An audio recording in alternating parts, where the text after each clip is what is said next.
আলাইকুম। আমি আরও একটি নতুন রেসিপি নিয়ে হাজির হলাম। আজকে আমি এই গরমে মাত্র দুটি উপকরণ দিয়ে মিল্ক আইসক্রিমের রেসিপিটা আপনাদের সাথে শেয়ার করব। এখানে আমি কিছু লিকুইড দুধ নিয়েছি। আমি 300 গ্রামের মতো লিকুইড দুধ নিয়েছি। এখানে 1/3 কাপের একটু কম গুঁড়ো দুধ নিয়েছি।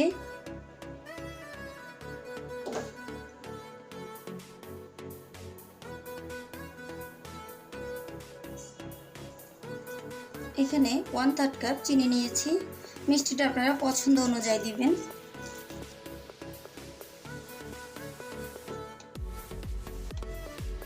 এখানে আমি 2 চা চামচ কর্নফ্লাওয়ার নিয়েছি। এখন আমি কর্নফ্লাওয়ার, গুঁড়া দুধ আর চিনিটা একসাথে একটু ভালো করে মিশিয়ে নেব।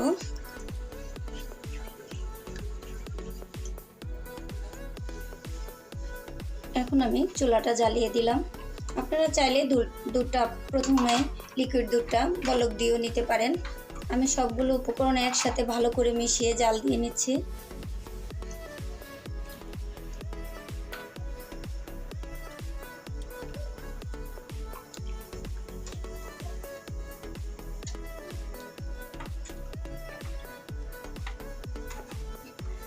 আমি এখানে অনবরত লাড়াচাড়া দিতে থাকবো, নাহলে কর্নফ্লাওয়ারটা দলা পেকে যাবে।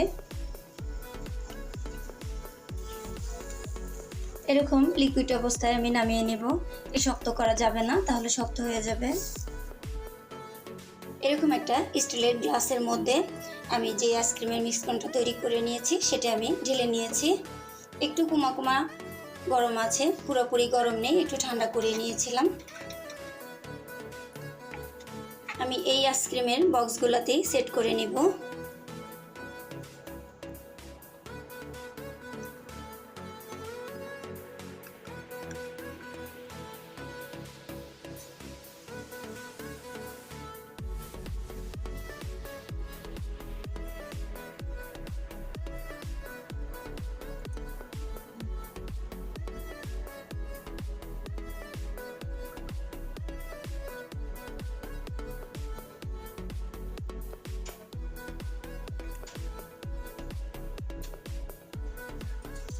আমি এইভাবে আইসক্রিমের কভারে সবগুলো দিয়ে সেট করে নিয়েছি।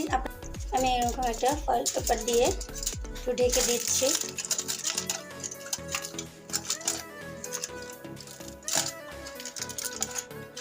ফয়েল পেপারটা যেমন এরকম একদম টান টান হয়।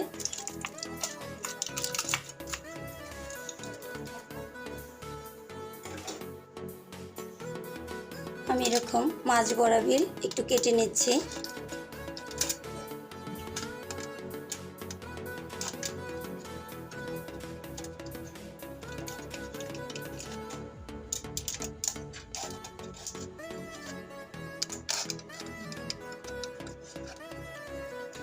আমি এখানে 6টা আইসক্রিম কাঠি নিয়েছি। এই কাঠিগুলো আপনারা বাজারে পেয়ে যাবেন।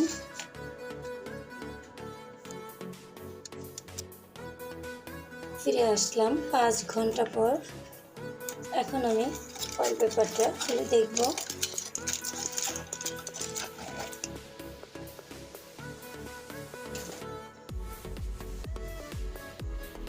এখন আমি একটা করে উঠিয়ে দেখব হয়েছে কিনা।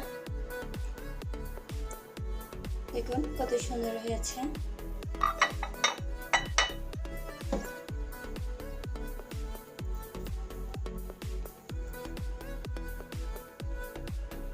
এভাবে আমি মিল্ক আইসক্রিমটা তৈরি করে নিয়েছি।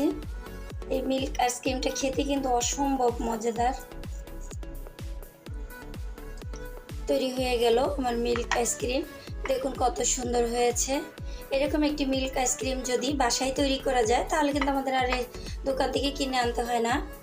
বাচ্চারা বড় ছোট সকলে এই গরমে খুবই পছন্দের একটি আইসক্রিম। যদি আমার আইসক্রিমের রেসিপিটা আপনাদের ভালো লেগে থাকে তাহলে আমার ভিডিওতে একটি লাইক দিয়ে দিবেন এবং আমার চ্যানেলে একটি সাবস্ক্রাইব করে দিবেন।